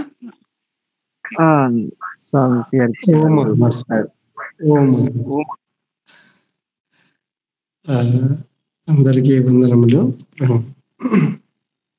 బాగా తరగతి మొదలైంది కదా, మీకు కూడా కొంత భగవద్గీత జ్ఞానాన్ని హరికృష్ణ గారు అందించారు. మొన్న నేను పూర్తిగా మాట్లాడడం జరిగింది. ఆయన పూర్వాపరాలన్నీ పూర్తి సేకరించలేదు, కానీ నడుస్తున్న దాంట్లో నిన్న చర్చలో మాట్లాడుతూ సమగ్రంగా భగవద్గీత అంతా కూడా పూర్తిగా కంఠస్థమైనకు వాటి మీకు ఆయన జ్ఞానం కూడా అందించారు. చాలా సంతోషము. ఇది ఈ యొక్క తరగతి యొక్క స్వభావం అనేది బాగా తెలుసుకోవాలి అందరూ. ఏమిటంటే అదే మంత్రం, ఆ మంత్రమే మొట్టమొదటిది అదే ఈరోజు చెప్పుంటారని అనుకుంటున్నాడు బహుశా. ఏమిటంటే మచ్చిత్త మద్గత ప్రాణాః బోధయంత పరస్పరం కథయంతశ్చ మాం నిత్యం తుష్యంతి చ రమంతి చ. అంటే ఇందులో సారాంశం ఏంటంటే మచ్చిత్త మద్గత ప్రాణాః. మచ్చిత్తం అంటే మత్, నేనును పట్టి, నేను నిలుపుకున్న చిత్తము. అది ఎప్పుడైతే మనకు ఏర్పడుతుందో అప్పుడు ఏమవుతుంది, అక్కడి నుంచి ఏమొస్తుంది, నేను గురించి వస్తుంటుంది. మద్గత ప్రాణాః అంటే నేను లక్ష్యంగా, గతి గమనం. గతి అనేది మత్ నేనునే. అదే చెప్పుకున్నాము, ఒక రోడ్డు వేసామంటే ఇది కనెక్ట్ అయ్యింది, ఇక్కడ నుంచి బెంగళూరుకి రోడ్డు కనెక్ట్ అయి ఉంటుంది. లక్ష్యం, గతి, గమనం అంటే మద్గతి. అంటే నేను లక్ష్యంగా ప్రయాణం చేస్తున్న వారమై పరస్పరం బోధయంత పరస్పరం బోధ గ్రాహ్యం అనేది, బోధ అనేది బుధిర్ బోధనే అని చెప్పి. బుధిర్ అంటే తెలుసుకునుట, తెలియచేయుట, అర్థం చేసుకునుట, అర్థం చేయుట. ఈ 2 అంశాలు ఉంటాయి. అంటే ప్రతి దాంట్లో కూడా ఇప్పుడు లైట్ వెలుగుతుందంటే వెలగటమే తెలియజేస్తున్నది. కాబట్టి తెలియజేయడం తెలుసుకోవడం వేరు కాదు, రెండు ఒకటి. కాబట్టి బాగా దాన్ని సమగ్రంగా తెలుసుకోవడం అనేది బోధ అనేది వస్తుంది మనకు. ఇది మనం పోయిన వారం చెప్పుకున్నాము. అయితే ఇక్కడ ప్రస్తావన ప్రతిసారి కూడా మనం ఈ శ్లోకంతోనే మొదలు పెడతాం. అంటే మంత్రం ఒక ప్రారంభ మంత్రం అన్నమాట. కథయంతశ్చ మాం నితిం, ఎవరిని కథనం చేసుకోవాలి? నేనెవరు, ఏమిటి, ఎక్కడ, ఏది అవును ఏది కాదు, అయితే ఎట్లా అయింది, కాకుండా ఎట్లా కాలేదు, ఇవన్నీ కూడా సమగ్రమైనటువంటి ఒక విచారం అన్నమాట. కథనం అంటే సమగ్రంగా, ఎంత సమగ్రంగా, ఇంకా నేను కంటే వేరేది కనిపించినటువంటి యొక్క స్థితి. సమం అంటే సమమే అగ్రం. సమగ్రం అంటే మీ పదము అర్థమైందో లేదో ఒక ఉదాహరణ చెప్తా చూడండి. ఇప్పుడు ఒక బిల్డింగ్ ఉంటుంది. ఒక బిల్డింగ్ 15 అడుగులు అయితే బిల్డింగ్ ఉంటుంది. దానికి ఒక రూఫ్ ఉంటుంది, ఇట్లా సమతలంగా ఉంటుంది, ఫ్లాట్గా. రూఫ్ ఎట్లా వేస్తారు? మొత్తం సమతలంగా వేస్తారు. అయితే దానికి ఆ సమతలాన్ని చేరుకోవాలంటే మనము ఏం చేయాలి? దానికి ఏమి ఇస్తారు? సోపానాలు ఇస్తారు, మెట్లు. ఈ మెట్లన్నీ ఎట్లాంటి సోపానాలు, ఇవన్నీ అధిరోహించుకుంటూ వెళితే ఏమవుతుంది? సమగ్రం. అంటే అగ్రం అంటే చివరిది, ఇది అగ్రము. ఇది ఎట్లా ఉండాలి? సమమై ఉండాలి. అది అంటే ఒక బిల్డింగ్ సమతలంగా ఎట్లయితే ఫ్లాట్గా ఉంటుందో అది సమం ఉంది. అయితే అగ్రం ఉంటుంది. అగ్రం అంటే మనకేం చేసి, అగ్రం అంటే చివరి ఏదో మన ఒక కోసం మన లెక్క ఉంటుంది అనుకుంటా. కానీ అట్లా ఉంటుంది. ఎట్లా ఉండాలి? సమంగా ఉండాలి. ఇట్లా సమగ్రం అంటే అట్లా కథనం చేయాలి. అంతవరకు మనం నేను కంటే అదే దీనికి ఒక పదం చెప్పుకున్నాం. నేను కంటే భిన్నమైనది కనిపించే స్థితి వరకు చెప్పుకోవాల్సిందే, కథనం చేసుకోవాల్సిందే. దీంట్లో ఏమగలుగుతుంది? ఈ కథనంలో తుష్యంతి రమంతి. తుష్యంతి తృప్తి చెందుతాము. రమంతి అంటే అటువంటిది, ఈ తృప్తి అనేది కంటిన్యూ అవుతుంది కానీ ఎక్కడ బ్రేక్ కాదు, అంటే తెగిపోదు అన్నమాట. ఇది రమంతి అనే తుష్యంతి అంటే సరిపోయింది. మరి రమంతి అనేది చెప్పాలంటే ఆ రమించటం, తృప్తి చెందడం కంటిన్యూ అవుతూ ఉంటుంది. ఇప్పుడు మనం ఏదో ఒక వస్తువు 1 కోటి రూపాయలు వచ్చినాయి, కాసేపు సంతోషం ఉంటుంది, తర్వాత బాధ, దుఃఖం వస్తుంది. ఈ సంతోషం నిలబడదు. కానీ ఇక్కడ ఏమవుతుంది? రమంతి అంటే ఎప్పుడు కంటిన్యూ అవుతూ ఉంటుంది. అది రమంతి చాలా. అది సారాంశంగా చెప్పుకున్నాము. ఈరోజు ప్రస్తావన ఏమిటంటే మనం ఇందాక చెప్పుకుంటూ పోతున్నారు కాబట్టి ఒకసారి మనం ఓంకారం చెప్పుకొని మళ్ళీ ఈరోజు మంత్రానికి వద్దాము. ఒకసారి అందరూ చెప్పండి. ముక్కుకొనని ఎప్పుడు కూడా ఇక్కడ చూడాలి, ముక్కుకొని చూస్తుండాలి, చూస్తూ చెప్పాలి. మీరు చూసిన వెంటనే చూడండి వైబ్రేషన్స్ ఎట్లా వస్తుంది. ముక్కుకొని మీరు కరెక్ట్గా చూడగలిగారంటే మీ వెంటనే మీలో ఒక వైబ్రేషన్స్ చలనం అనేది వస్తుంది. కాబట్టి చిన్ముద్ర వేసుకొని నిటారుగా చేతులు పెట్టుకొని ఓం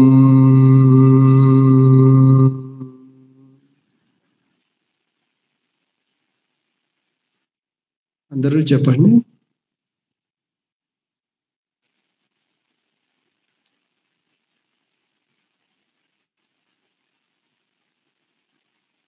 తొందరపడి చెప్పకూడదు. ఆ నిశ్శబ్దం ఏదైతే నిలుస్తామో ఆ నిలిచిన స్థితి అహమస్మి. అక్కడ ఇంకేది కనిపించదు, నిలిచిన స్థితి అహమస్మి. ఓం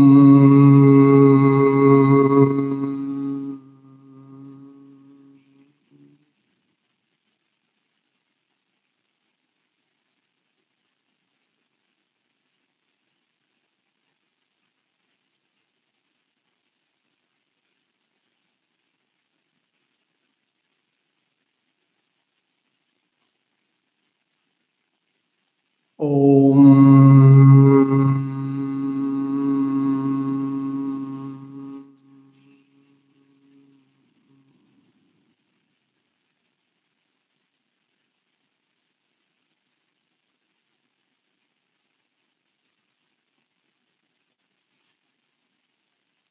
అహమస్మి బోధ.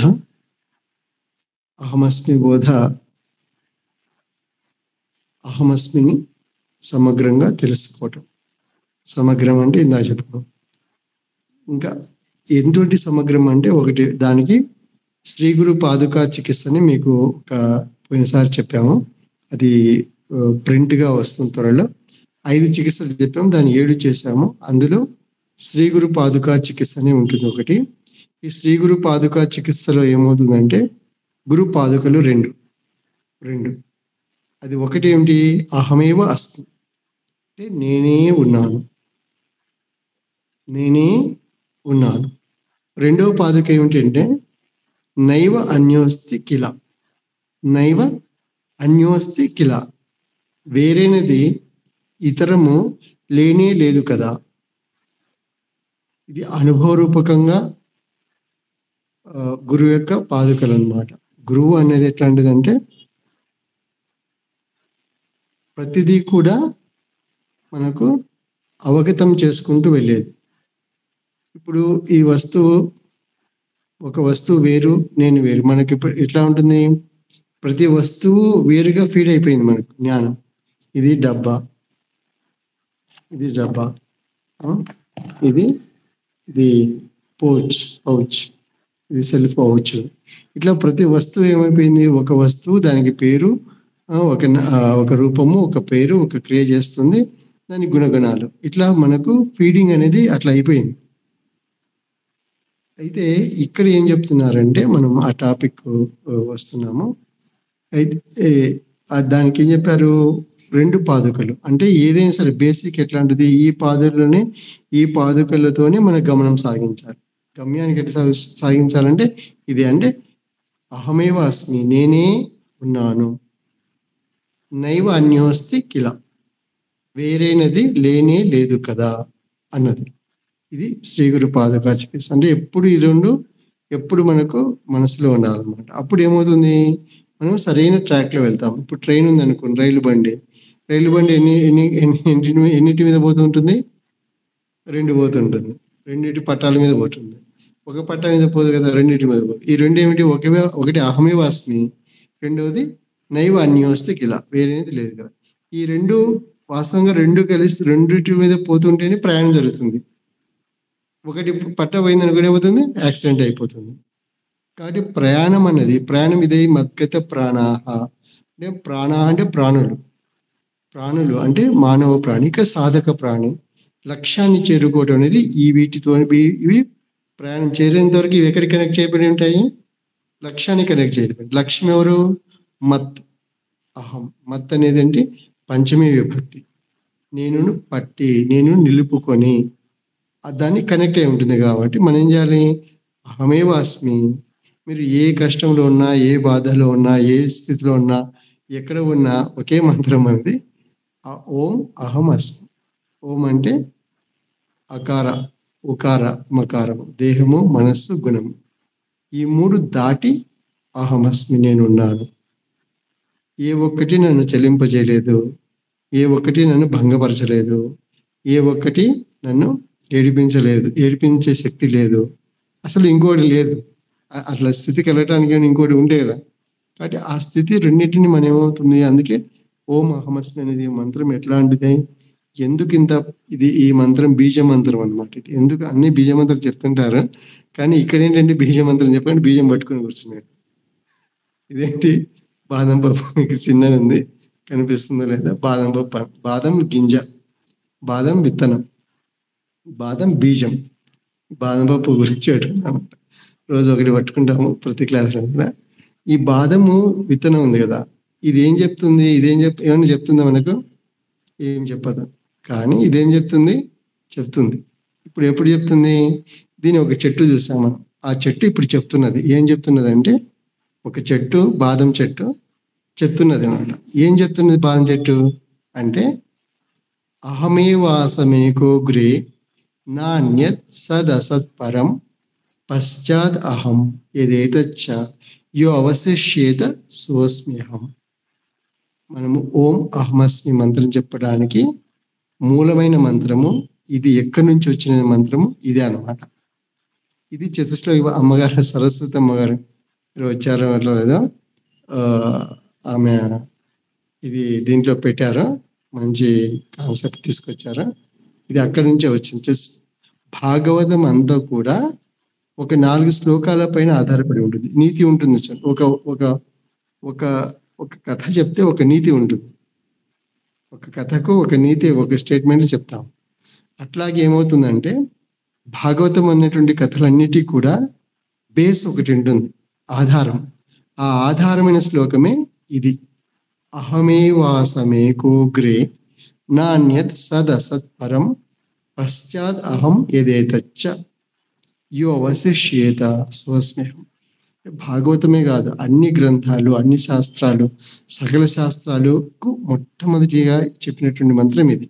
ఎవరు చెప్పారు, ఎవరికి చెప్పారంటే పౌరాణికంగా చెప్పుకుంటే నారాయణుడు చతుర్ముఖ బ్రహ్మ గారికి, అంటే సృష్టి చేసిన చతుర్ముఖ బ్రహ్మ గారికి ఈ మంత్రం ఉపదేశింపబడింది. ఇది బీజ మంత్రం అన్నమాట. అంటే ఇప్పుడు ఏం చెప్తుంది నారాయణుడు అంటే వృక్షం. ఇప్పుడు బీజం కనిపిస్తుందా, వృక్షం చెప్తుంది. ఏమని చెప్తుంది అనమాట. ఏం చెప్తుంది? అహమే వాసమే కోగ్రే అంటే అగ్రే అంటే నేను నీకు ఇప్పుడు చెట్టుగా కనిపిస్తున్నాను. అగ్రే పూర్వం ఏమైందంటే ఎవరున్నారు ఈ అగ్రే పూర్వము అంటే అహం నేను, ఏకహ ఏవ ఒక్కడినే, ఆసం ఉంటిని. ఇప్పుడు ఆ ఉన్నది ఎవరు? బీజం. ఉన్నది ఎవరు?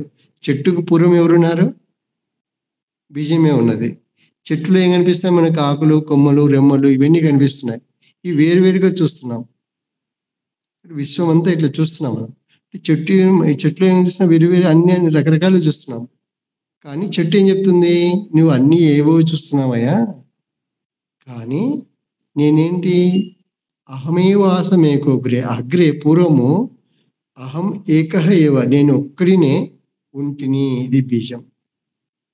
బీజ రూపము ఒక్కడినే ఉంటుంది. ఇప్పుడు నువ్వు ఏవైతే చూస్తున్నావో అన్యత్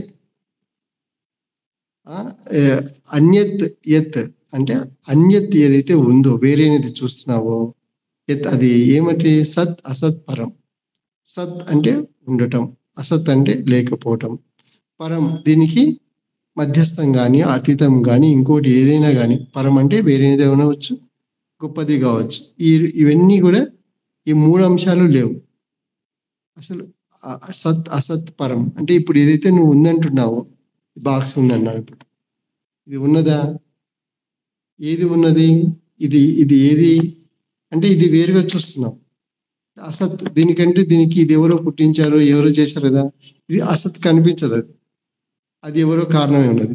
దానికంటే పరం ఎవరు? దేనికోసమో దీన్ని వెతికి పట్టుకున్నాడు, ఒక కారణం అంటూ ఉంటుంది.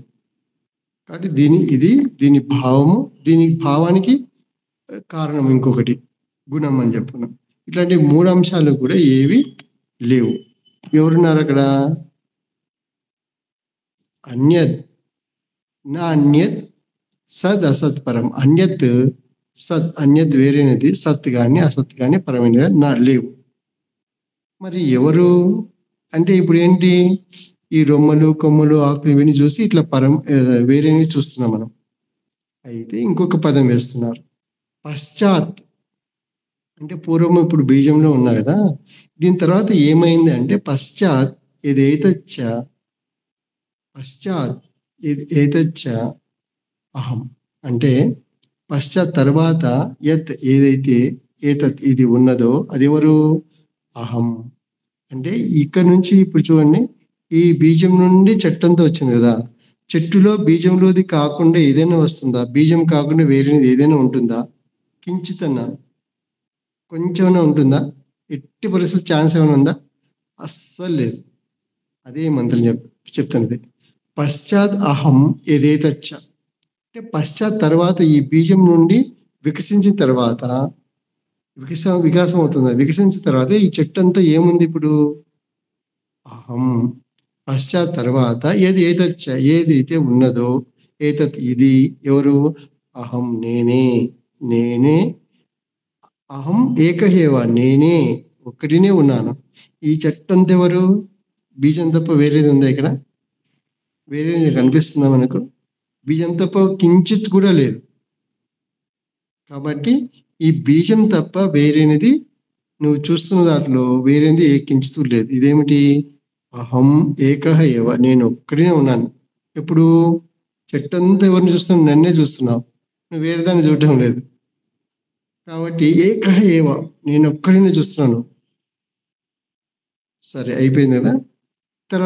తర్వాత ఏమవుతా నేను? చెట్టు ఏమవుతాను? అంటే అది చెప్తున్నారు. అవశిష్యేత మిగిలి ఉంటాడు. అవశిష్యేత అంటే ఫ్యూచర్ టెన్స్ అన్నమాట. అవశిష్యేత మిగిలిచి ఉంటాడో యహ సహ ఎవడైతే వాడు, ఎవడైతే మిగిలి ఉంటాడో వాడెవరు? అస్మి అహం. అస్మ్యహం సంధి ఏమవుతుంది? అస్మి ప్లస్ అహం కలిపితే అస్మ్యహం యనాదేశం జరుగుతుంది. కాబట్టి అది ముందు అది గ్రామటికల్ అంట. ఆర్డర్లో పద్యం యొక్క క్రమము అట్లా పెడతారు. అస్మ్యహం అది ఎవరు తిరిగి చెప్పుకుంటే అహం అస్మి. ఈ అవశిష్యేత చూడండి, ఈ అవశిష్యేత ఎవరైతే అవశిష్యత మిగిలి ఉంటాడో, మిగిలి ఉంటాడు యహ అతడు, ఎవడైతే సహ అతడు, వాడెవరు? ఇప్పుడున్న అస్మ్యహం. ఇక చూడండి, అస్మ్యహాన్ని అహమస్మి దాన్ని ఫ్యూచర్ టెన్స్ లో చెప్పలేదు ఇక్కడ. ఇప్పుడు ఏం చెప్పారు? ఇప్పుడు నేనైతే ఉన్నానో ఈ నేను ఉన్నా అని అప్పుడు ఉంటుంది. ఇప్పుడు చూడండి, చెట్టు ఏం చేస్తుంది? బాదం చెట్టు ఏం చేస్తుంది? చూడండి, బాదం చెట్టునంతా ఏం చేస్తుంది? మళ్ళీ ఏం చేస్తుంది? బాదం చెట్టు అంతా ఈ బీజాన్ని ఉత్పత్తి చేస్తుంది. బీజాన్ని ఉత్పత్తి, ఇదిగోండి మన చేతిలో పట్టుకున్నది. ఈ చెట్టు అంతా ఏం చేసింది? తనను మొత్తము బీజంగా మార్చేసింది. ఇప్పుడు మీరు ఇదంతా కూడా సాఫ్ట్వేర్ పిల్లాడి ప్రోగ్రామ్ రాస్తారు. ప్రోగ్రామ్ అంతా ఏం రాస్తారు? ఏదో ఒక ప్రొడక్షన్ ఉత్పత్తి కావడానికి, ఒక ప్రోడక్ట్ ఉత్పత్తి కావడానికి రాస్తారు. అట్లాగే ఈ చెట్టు అంతా ప్రాసెసింగ్ అంటే ఒక ప్రోగ్రామ్ రాస్తున్నది. ఏం ప్రోగ్రాము? ఈ బీజం ఒకటి ఏదైతే తమేవ ఆద్యం పురుషం ప్రపత్తి. నాకు ఈ చెట్టు మాట్లాడుతున్నది. ఏమని మాట్లాడుతున్నది? నేను పూర్వము ఒక్కడినే ఉంటిని, ఇప్పుడు కూడా నేను ఒకడినే. చెట్టు అంతా చూస్తున్నావు కానీ నేను ఒకడినే. కానీ ఏమి మిగిలిపోతుంది ఇక్కడ? మిగిలితే ఎవరు? శేషం ఎవరు? అవశేషం అంటే శేషం ఎవరు? ఎవరు మిగిలి ఉంటాడంటే నేనే. అయితే నేనే అనేది ఇప్పుడు పూర్వము పాస్ట్ అని చెప్పినారు, ఆసం ఉంటినని చెప్పి. కానీ ఇప్పుడు ఫ్యూచర్లో చెప్పాలి, అటు చెప్పడం లేదు. ఇప్పుడు నేనైతే ఉన్నాను, అస్మ్యహం అహమస్మి. అప్పుడు కూడా బీజం ఏమవుతుంది? ఈ బీజము అహమస్మి. ఇది బేసిక్ శ్లోకం అన్నాడు, అంటే అన్ని శాస్త్రాలకు మూలం. కాబట్టి అహమస్మి అన్నది ఏమిటంటే ఇది సమగ్రం కొంత అర్థమైంది అనుకుంటున్నాను. ఇక్కడ పూర్తిగా ఇప్పుడు ఇంప్లిమెంట్ చేద్దాం అనుకోండి. ఇప్పుడు సృష్టికి ఇంప్లిమెంట్ చేయాలి దీన్ని. ఇప్పుడు మనము ఒక శ్లోకానికి, ఒక చెట్టుకి ఇంప్లిమెంట్ చేసాము. చెట్టు అంతా సృష్టి అంతా ఏం చెప్తుందో ఒక చెట్టు అదే చెప్తుంది. మనకు ఏం చెప్తుంది? ఒక చెట్టు ఏం చెప్తుందో నారాయణుడు కూడా అదే చెప్తున్నాడు. నారాయణుడు వేరే చెప్పడం లేదు, ప్రతి చెట్టు అదే చెప్తున్నది. అంతకంటే వేరే ఏమైనా చెప్తుందా? వేరేనే చెప్తున్నదా? ఇప్పుడు మనకు ఇది సృష్టికి ఇంప్లిమెంట్ చేస్తే ఎట్లాంటిదంటే, ఈ సృష్టి స్థితి ఎవరి లక్షణము? నారాయణ లక్షణము. బ్రహ్మ ఎవరి లక్షణము? సృష్టికర్త లక్షణము. కాబట్టి సృష్టికర్తకి ఏం బోధ జరుగుతున్నదంటే అహమే వాసమే కోగ్రి, అంటే ఈ సృష్టికి పూర్వము నేనే ఉంటిని. ఏది? అహం అస్మి. అహం ఏవ ఏకహేవ ఆసం ఉంటిని. ఏకహేవ ఒక్కడినే ఉంటిని. అయితే ఇప్పుడు ఏదైతే సృష్టి అంతా ఇదంతా పదార్థాలు చూస్తున్నామో ఇవన్నీ ఏవి కూడా లేవు. ఇవన్నీ ఇప్పుడు లేవు, అప్పుడు లేవు. ఇప్పుడు ఉన్నాయని చూస్తున్నాం, కానీ ఇది ఎట్లాంటిది? నీకు భ్రమ అంతవరకే. అద్దం ఉంది అనుకోండి, అద్దంలో మనం ఏమన్నా కనిపిస్తుందో? అద్దంలో ఏమైనా ఉంటుందా? అద్దంలో ఏమైనా ఉంటుందా? ఏమీ ఉండదు. అద్దంలో మనం చూస్తే మనమే కనిపిస్తాం. అద్దంలో ఏముండదు ఎప్పుడు. అట్లా అద్దం, సృష్టి అంతా అద్దం లాంటిది. మనం చూస్తే మనమే కనిపిస్తాం. కాబట్టి మనం చూడటం అనేది ఎట్లా చూస్తున్నాము? దాన్ని బట్టి అక్కడ కనిపిస్తుంటాం. కాబట్టి ఈ అసత్ పరం అనేది కూడా మన చూపు. మనం ఏమి చూస్తున్నామో అది కనిపిస్తున్నది. కాబట్టి ఇదేం చేయాలి? ఇది నీ భావన. దాన్ని విత్డ్రా చేసుకుంటే ఏం కనిపిస్తుంది ఇక్కడ? పశ్చాత్ తర్వాత ఏదైతే ఏతత్ ఇది ఎవరు? అహం నేనే. ఈ విశ్వం అంతా నేనే, ఇంకా వేరేది లేదు. అహమస్మి నేనే ఉన్నాను. అవశిష్యత ఇప్పుడు ఈ సృష్టి శేషం ఏమవుతుంది? సృష్టి శేషం ఏమవుతుంది? ఏమి మిగులుతుంది అంటే అహమస్మి. ఇప్పుడు చూడండి, ఇప్పుడు సృష్టికి ఎట్లా ఎట్లా మిగులుతుంది అని ఒక డౌట్ వస్తుంది మీకు. ఇప్పుడు చెట్టు ఏం చేస్తుంది? ఉత్పత్తి, ఇది బీజాన్ని ఎప్పుడైనా చేసేసి వదిలేస్తుంది, ఇంకా సాధిస్తున్న జీవితము. చిన్న మొక్కలు ఉంటాయి కదా, వరి, కంది, పెసర, ఇట్లాంటివి ఏం చేస్తాయి? పెరిగి బీజాలను ఒక బీజానికి 100 బీజాలు ఉత్పత్తి చేసి తన జీవితం చాలించేస్తుంది. ఎవరు? చిన్న మొక్కలు. అది చెట్టు ఏం చేస్తుంది? జీవితం చాలించదు. మళ్ళీ ఏం చేస్తుంది? మళ్ళీ సంవత్సరం వరకు మళ్ళీ అంతవరకు మళ్ళీ వెయిట్ చేసి మళ్ళీ విత్తనం తయారు చేస్తుంది. అంటే సృష్టి ఎట్లాంటిదంటే, ఒక్కొక్క మహాత్ముడు, గురువులు ఎవరైతే ఉన్నారో, ఇప్పుడు రమణ మహర్షి, రామకృష్ణ పరమహంస, ఇట్లా మహాత్ములు, పూర్వ మహాత్ములు ఎవరైతే ఉన్నారో, శంకరాచార్యులు ఎవరైతే ఉన్నారో, వీళ్ళంతా కూడా ఏంటి? మహాత్ములు. అక్కడ బీజం సిద్ధించింది. ఈ అన్నిటి కూడా సృష్టికి అంతటి కూడా చెట్టు అయితే, వాళ్ళేంటి? ఒక బీజం అన్నమాట.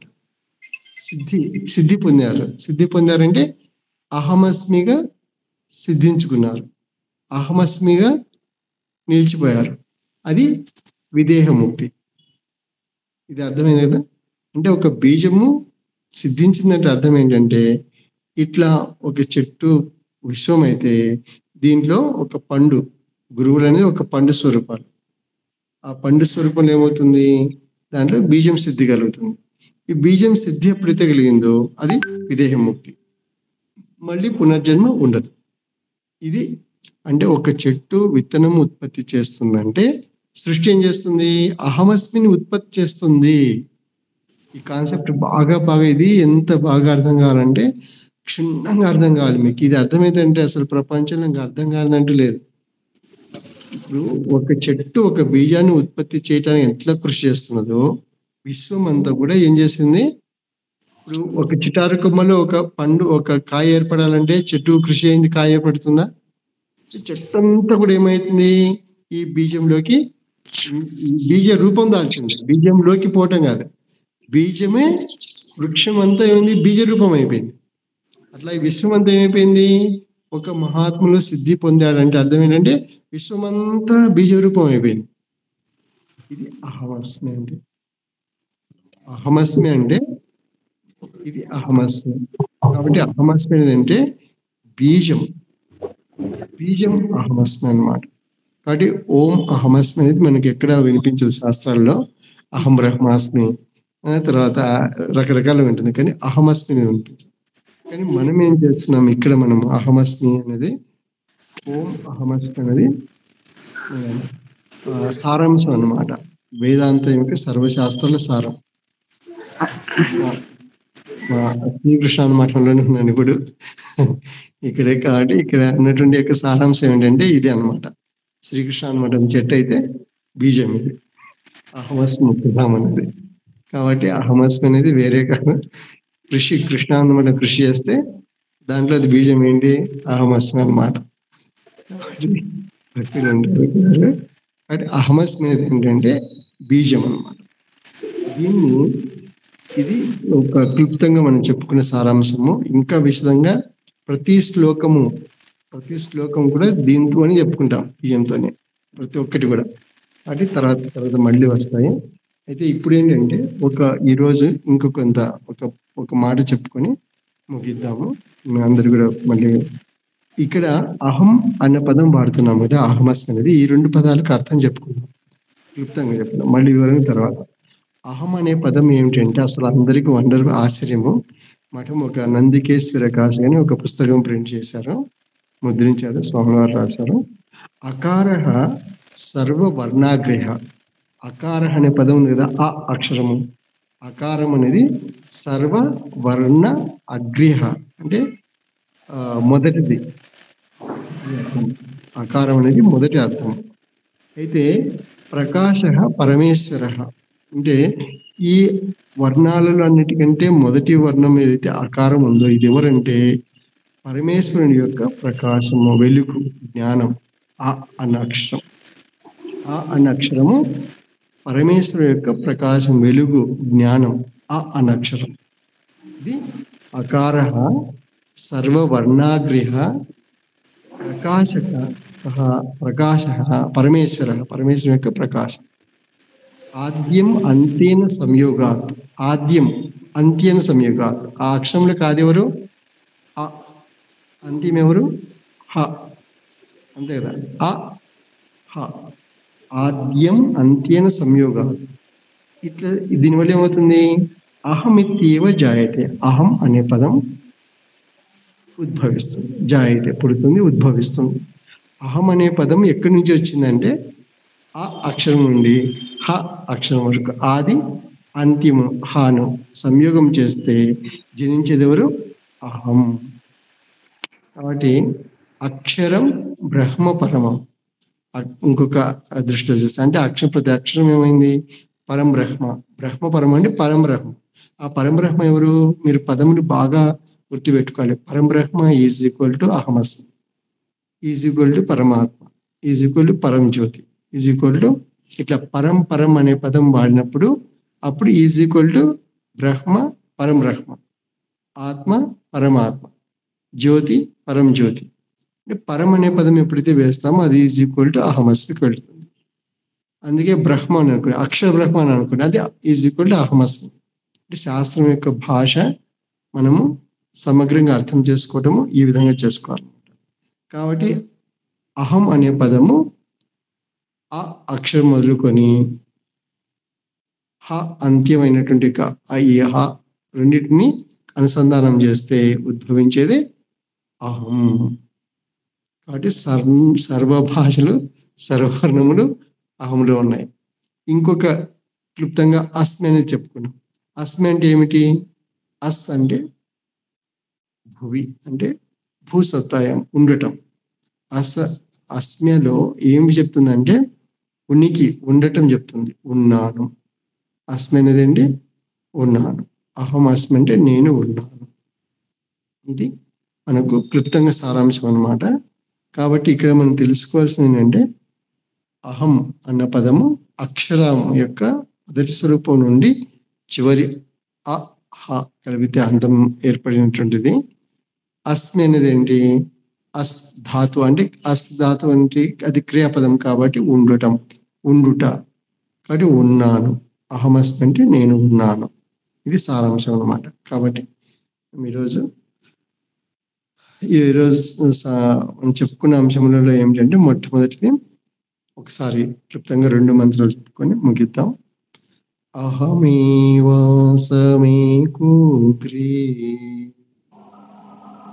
అహమేవాసమేకోగ్రే నాన్య సదసత్పరం పశ్చాదహం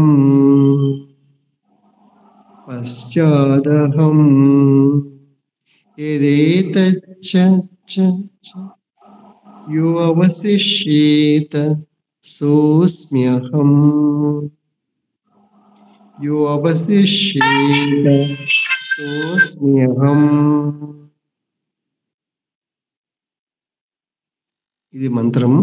ఈ మంత్రం యొక్క ప్రతి ఒక్కరూ ప్రతిసారి ప్రతి క్షణము మనం గుర్తుపెట్టుకోవాల్సింది ఏంటంటే ఒకటి మొదటి మంత్రము, రెండవది ఇది నెంబర్లు వేసుకుంటూ వెళుతుంటాము. ఈ అహమేవాసమేకోగ్రే అనేది పటుత్వం ఎట్లాంటిదంటే బీజం యొక్క పటుత్వం. ఈ బీజాన్ని ఎంత బాగా అర్థం చేసుకుంటే వృక్షం కానీ ఇంకా సర్వం అర్థమైనట్టే. అందుకే ఏం చెప్తారంటే ఇక్కడ స్వామి వారు సీడ్ క్యాల్కులేషన్ అంటారు. అంటే విత్తనం యొక్క క్యాల్కులేషన్. బీజాన్ని మనం లెక్క పెడితే అంతటి సమగ్రంగా అర్థమవుతుంది. బీజం దగ్గర పోయిందంటే మొత్తం పోయింది. కాబట్టి బీజం అన్న దానిపైన మనం బాగా విచారణ చేయాలి. ఇంకా సమగ్రంగా చేసుకుంటూ వెళ్దాం. ఇప్పుడు గురువు యొక్క మంత్రం ఒకటి తీసుకొని మనం ముగిద్దాం. అఖండ మండలాకారం వ్యాప్తం ఏన చరాచరం తత్పదం దర్శితం ఏన తస్మై శ్రీ గురవే నమః. ఇక్కడ ఒక్కొక్క రోజు ఒక్కొక్క మంత్రం చెప్పుకుంటుంటాము. అఖండ మండలాకారం. అఖండ మండలాకారం అంటే ఖండం కాకుండా. చెట్టు చూడండి, బీజం నుండి ఎక్కడైనా ఖండం అయిందో చెట్టులో ఎక్కడా ఖండం కాలేదు. మళ్ళీ బీజాన్ని ఉత్పత్తి చేసేంత వరకు ఎక్కడా ఖండం కాలేదు. అఖండ మండలాకారం. వ్యాప్తం సచరాచరం. ఇదంతా ఏం వ్యాపించి ఉంది? వ్యాప్తం. మొత్తం ఎవరు వ్యాపించిన చెట్టంతా? ఒక్క బీజమే వ్యాప్తించింది. బాదము దీంట్లో ఉన్నటువంటి వాసన కానీ మనం వాసన చూసినదే, తిన్నదే, ఏమైనా దానికంటే వేరైన వాసన రాదు. అంటే వ్యాప్తం సచరాచరం. అంతటా కూడా ఎవరు వ్యాపించినారు? అహమస్మి. తత్ పదం దర్శితం ఏన, అంటే ఆ పదమును ఎవరి వల్ల మనం దర్శనం కలుగుతుందో అటువంటిది గురువు అన్నటువంటి పదం. అటువంటి యొక్క తస్మై శ్రీ గురవే, అటువంటి గురుదేవులకు నమస్కారం అనేది. ఇక్కడ ఏమిటంటే శ్రీ గురు పాదుకా చికిత్స అని చెప్పాం కదా. ఆ శ్రీ గురు పాదుకా చికిత్స అనేది అహమేవ అస్మి నైవ అన్యోస్తి కిల, నేనే ఉన్నాను, ఇతరం లేనే లేదు కదా. ఈ రెండు పాదుకలు ముగింపులో ప్రతి రోజు చెప్పుకుంటున్నాం. ఓం అహమస్మి.